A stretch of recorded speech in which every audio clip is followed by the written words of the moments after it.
To give us this lightning talk, I'd like to invite to the stage Nicola Sedgwick, CTO at Culturli.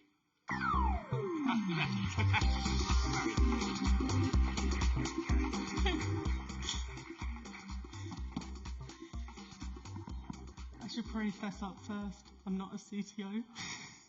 But now that you've given me the title, I get to keep it, right? That's how it works. It probably leads into my first question. Who in this room is a CTO? Okay, yeah, I'm a fake. Any other engineering leaders of any form? Cool. Anyone that's interviewed me this year? Okay. I've been on a bit of a job hunting journey this year, hence that last question. I've got a lovely new role now, so I'm all sorted. This isn't a pitch for someone to hire me. But a lot of the feedback that I got from these interviews was that I wasn't forceful enough. Leaders couldn't see me making things happen, making people do things. And I see that as a problem for them, not for me, because no, I don't make people do things. I work through people. I believe in empowering people and helping them to grow their understanding, to aim higher, to be better. And that kind of rolls into this topic today about making quality everyone's responsibility. This isn't a tester in the corner that tells you if your quality is good enough. Everyone owns this. Everyone cares about what they do.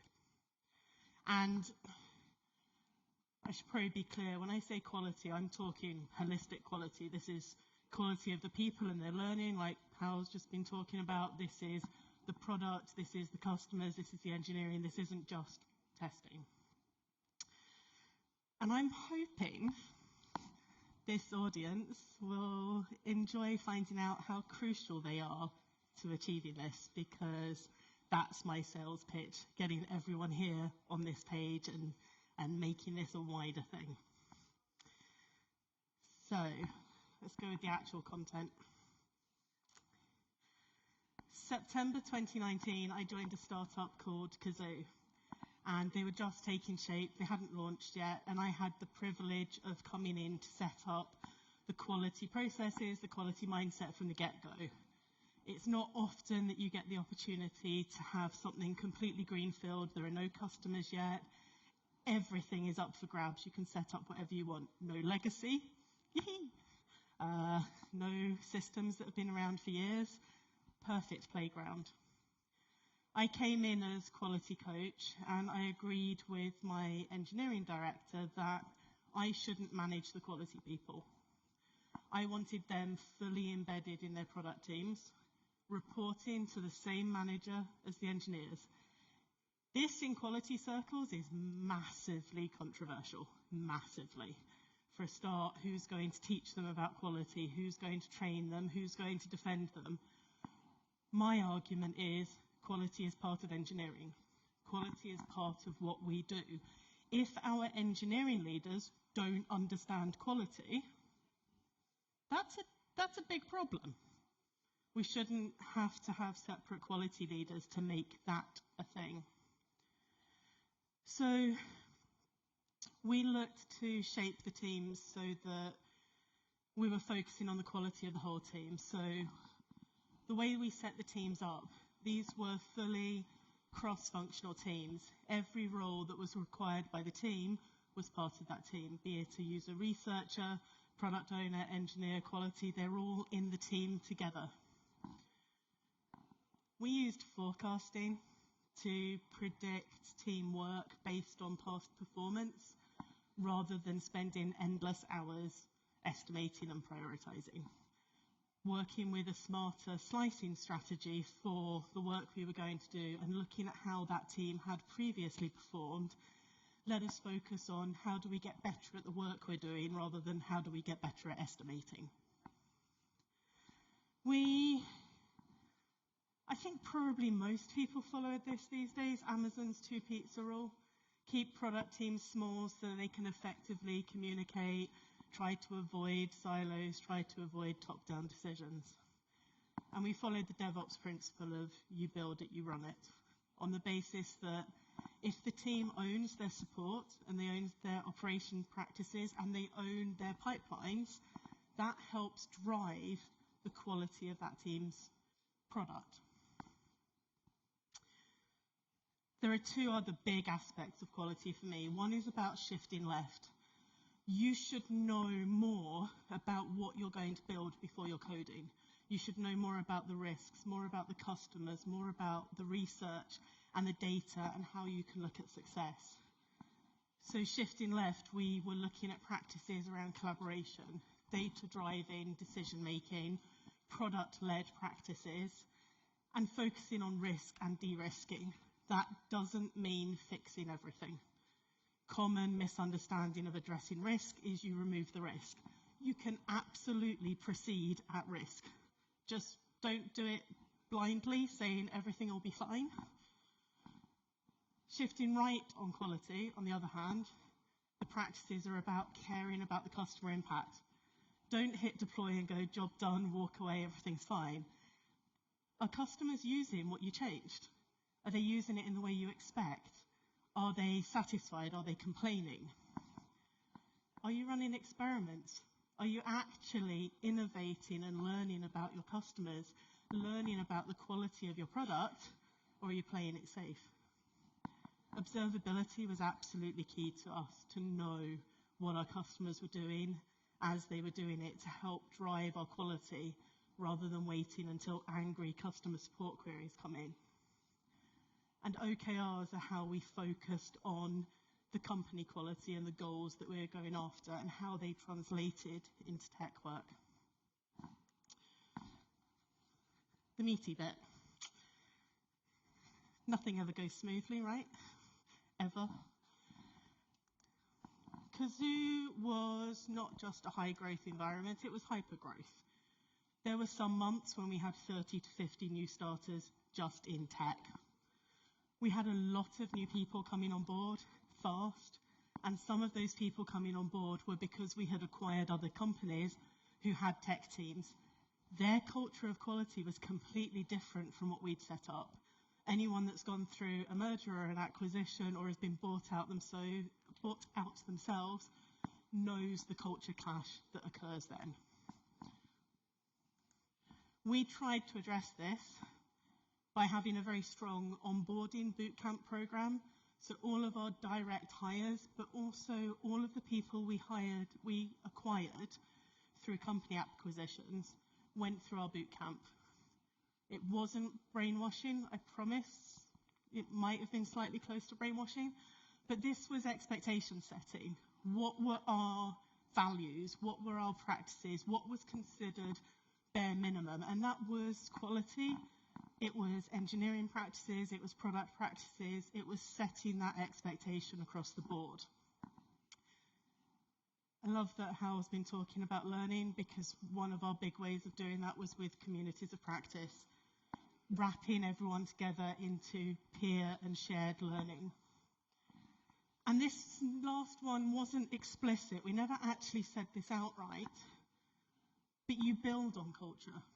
When you bring new people in, when you bring new teams on board, having a yes and mentality is great. It's an improv mentality of take what you've got already, build on it to something better, take it forward as a group effort. I said we were bringing in a lot of new starters. There were huge problems with scaling. I think in one particular year, we went from about 150 people in tech to 350. Communication breaks down. You don't know who everyone is anymore. You definitely don't know who to go and talk to.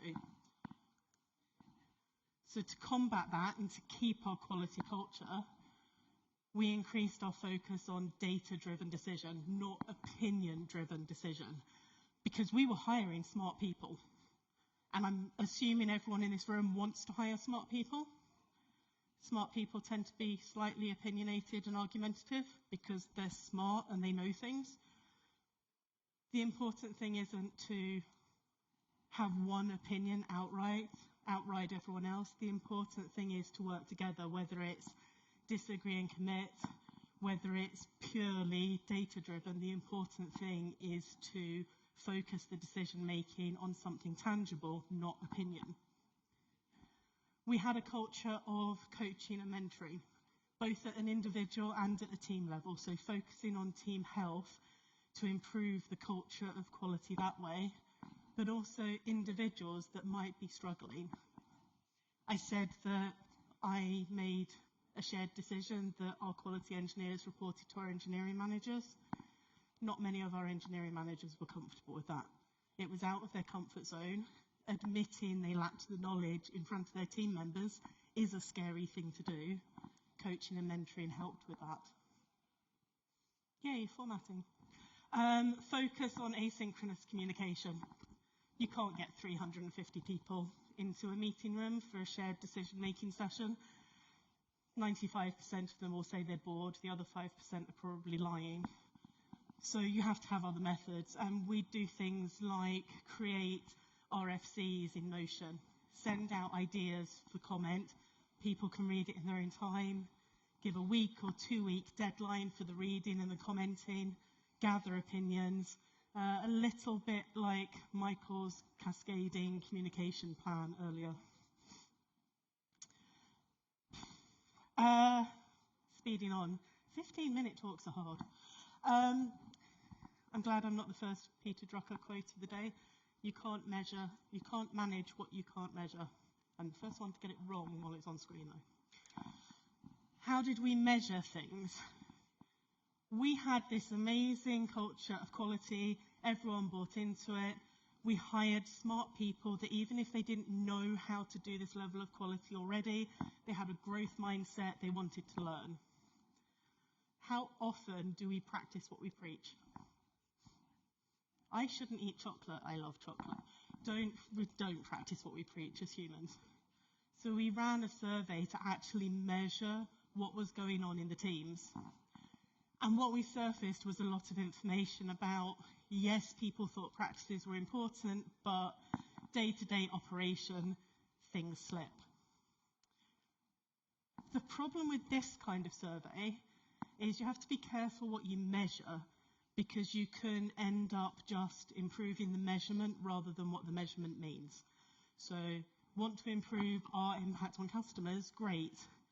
Ending up doing that by implementing analytics, but not actually caring about the customer impact during refinement, not so great. So this led to a tool I created called the Quality Radar, which is a bit of a meditative focus tool. This was about surfacing what practices teams had, what they were doing consistently, how they felt they were doing them, and therefore everything on here covers coding, covers research, covers customer behavior, all quality practices that in the end affect the quality of the product. And the biggest compliment I had was you can see where the gaps are. Once you take the output of a team in a single view without a load of conversations and test strategy documents and everything else around quality, you can see where the gaps are. You can see if you're missing observability practices or collaborative practices. One of the tangible ways we used this was a team that was demanding that we hire an automation tester for their team because their automated tests weren't good enough. When we did this with the team, we identified they had all the skills they needed in the team to write the tests. They just didn't like doing them. But they had the skills. They had nothing on the observability, collaborative, or exploratory side. We needed to hire to fill the gaps and grow that overall shape of the team. So they had a more holistic view of quality in the team. Success doesn't come from what you do occasionally, it comes from what you do consistently. In terms of consistency, I should have looked up this lady earlier than about half an hour ago. She has a bit of a controversial history, but I still agree with the quote, just not necessarily her. What I consider as the crucial success factors at Kazoo for embedding this culture where quality is everyone's responsibility, fall into two camps. The leadership, and this is where I'm pitching to all of you. I had allies in quality in my leadership, in my CTO, my engineering directors, in my chief architect. If I encountered any resistance, I knew I had the backing and I could take my chief architect into a meeting with me and he would be on the same page as me. And sometimes with stubborn senior engineers, it does make a difference if the words are coming out of my mouth as a quality coach or his mouth as a chief architect. Me, I don't have the weight of all the technical stuff behind me. They delegated the hiring to me. I was able to impact the role description and the hiring processes, not just of the quality people, but of all the roles. There were principal engineer hires that we didn't make, not because they didn't have a perfect view of quality, but because they didn't even exhibit a growth mindset to grow and change and work with something a bit different. I had ongoing buy-in, and it was visible. It wasn't a CTO that had said, yeah, sure, it's yours, now you to it, because top-down instruction, top-down decision-making is bad, and I agree with that. But if at the top, if at the engineering leadership level, you have the buy-in of embedding quality in teams like this, it can't be passive. It has to be active, because it is too easy with change like this to say, well, CTO said it, but do they actually mean it? And lastly, the culture side of things. We had engineering principles that we didn't just write down, but we lived them. They were embedded in teams. I won't lie and say it was perfectly successful, but we tried to have a culture of healthy feedback. And when you're talking quality, feedback is so essential. You need to be able to openly talk about critical feedback and things that need improving. We tried to create a learning organisation. It's not about you don't know quality well enough, it's a growth opportunity. And lastly, we had a supporting team of coaches and principals that are the kind of thing that everyone else wanted to grow up to be, and these people were living and breathing quality in everything we did. Final thing, this is my mantra: happy, healthy teams can create amazing things. For me, that's what quality is all about. It's in the team health and the team practices. And I knew I was going to run over. And it's lunch and everyone probably wants to flee. Thank you.